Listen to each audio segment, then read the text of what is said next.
Hi, in this lecture we're going to review forces on submerged surfaces. So this is the classic view of a planar surface. Here's the surface here, submerged below the free surface of some liquid. And then in plan form, so you're looking at the surface on edge, plan form looks like this right here. So that's what it looks like on this side. It's got a center of gravity denoted here or projected up onto this plane, and a center of pressure denoted here, also projected onto this plane. So the center of pressure is the resultant force that due to the hydrostatic pressure and where it acts. So it's shown there acting normal to the plate. Now, the force by definition is the integration of the pressure over that area. So I know the pressure to be rho g times whatever this distance h is from the free surface as a function of x and y. So if rho and g are constant, then these guys factor out and you're left with just the integral of h dx dy, and that's simply the distance to hcg to the cg, because that's what the cg is. It's the integral of that distance. So the vertical force for constant density, the hydrostatic force for constant density and constant gravity is just this classic rho g hcg times the area. So this is basically the average pressure, the average hydrostatic pressure times the area of the plate. We can include the atmospheric pressure if we want the absolute force on the plate, including the atmospheric pressure above. We know the location of the center of pressure relative to the center of gravity. The distance, the vertical distance downward along our coordinate system in the negative y direction is this expression here, ycp. And then the offset in the x direction, if there is any, is this expression here, xcp. So hopefully those are familiar to you. Let's talk now about curved surfaces and just review that right quick. So here is a curved surface, and you're looking at it on edge, right? So you're seeing the edge, but in fact, it might have depth into the page. And the way that we're going to handle this is we break it into its components, right? We look at the horizontal and the vertical force of each one of its components. It's good to remember that the pressure acts on this surface, so I'm showing the pressure distribution, and it has some non-zero pressure, which would be, in this case, rho g h naught. And then it increases with depth as we go down, and the vectors are always normal to the plate as we go down. So we're going to break this up into its vertical and horizontal surfaces. So here's the vertical surface, which is just the projection of this plate onto the vertical plane.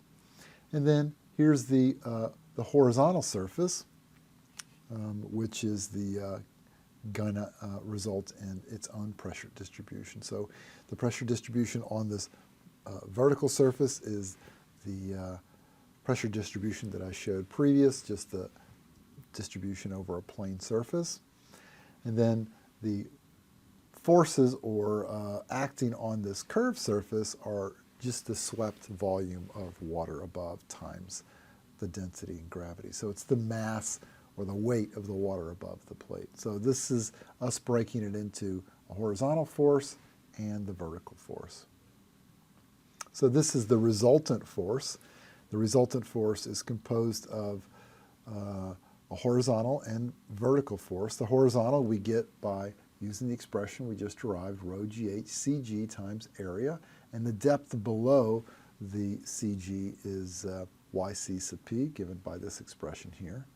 And the vertical forces are simply the weight of the swept water above the plate. So in this case, I've broken it into two volumes, volume 1 and volume 2. So we just sum up rho g volume 1 plus rho g volume 2. And each individual component acts through its CG. So in this case, we have two vertical components, and I could place them there. So the vector sum of the vertical and horizontal are the resultant forces. So there's the vector sum. And if I want to know its orientation or line of action, it would just be the arctangent of vertical over horizontal, and that would be the angle that this vector makes to the free surface.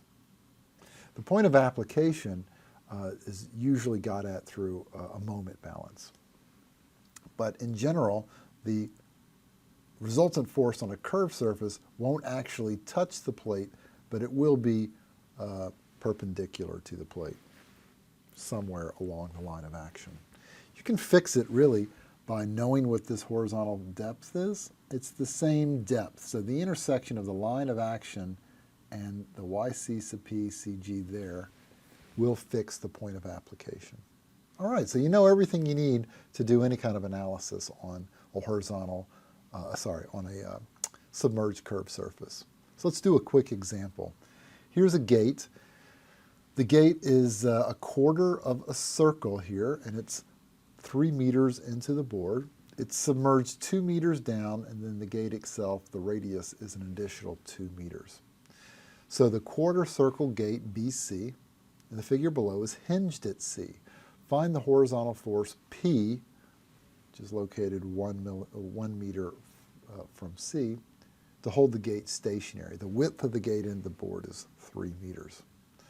All right. So we're going to break it into its horizontal and vertical components. The first is the horizontal component of force. So we do a projection onto a vertical plane, and then we find the resultant force just by rho g hcg. And this area is the projected area, right? Right. So don't forget about that. So there, let's get rid of the geometry. That's just simply what we've got. And so that's 998 kilogram per meter cubed times the gravity. That's rho g. hcg is 2 meters down plus half the plate. That's 1 additional meter. So it's 3 meters to get the hcg. And then the area of the plate is 2 meters times the 3 meters into the board. So that turns out to be 176,230. Its location below the CG is this YCP. I know the moment of inertia for a rectangle is height cubed times base divided by 12. So I can plug that in, hcg times the area, and just runs through the math there. You get 1/9 meter. Now, had you said, oh, look, there's the horizontal force, and so P must be equal to that, and you thought that was the answer, of course, you would have been tricked, because recall that there is forces here at the hinge. There's a resultant force, or reaction force, I should say. So it's not just simply a force balance, but we must do a moment balance about the hinge to get rid of those reaction forces at the hinge. So to do the moment balance, we're going to need the vertical forces. So here's the picture again.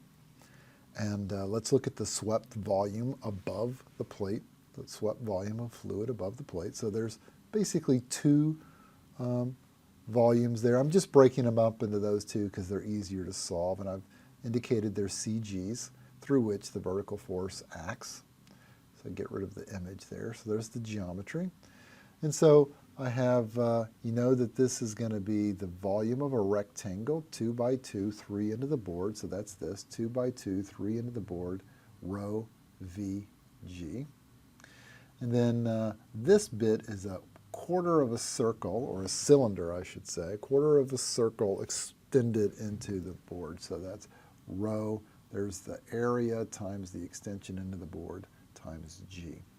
So I get a force due to vertical force 1 and a force due to vertical force 2. Now the locations of those are important because we're going to need that for the moment balance. This vertical force is located halfway along that rectangle. That's where the CG would be. And this one you got to look up in a book, and it is in the handout for the FE exam what these moment of inertias are. For a quarter of a circle, it says 4r divided by 3 pi. All right, so let's clean this up. So this is what we got. We've got the vertical force down. We've got another vertical force down in its location. So we got a moment arm and a moment arm. We've got the horizontal force and its moment arm, which we can find with just some of this geometry here. 4 meters gets us all the way to the bottom. Minus 3 meters, so that's the CG, and then minus again that bit, so that there's our moment arm. Simple moment balance at this point. And we can solve then for P, knowing that P has a moment arm of 1 meter. So that looks like that guy right there. So I'm sure these numbers had some pitfall associated with them, and be careful when you work through these problems. So that's how we do forces on submerged surfaces, and why don't you try some of these out yourself.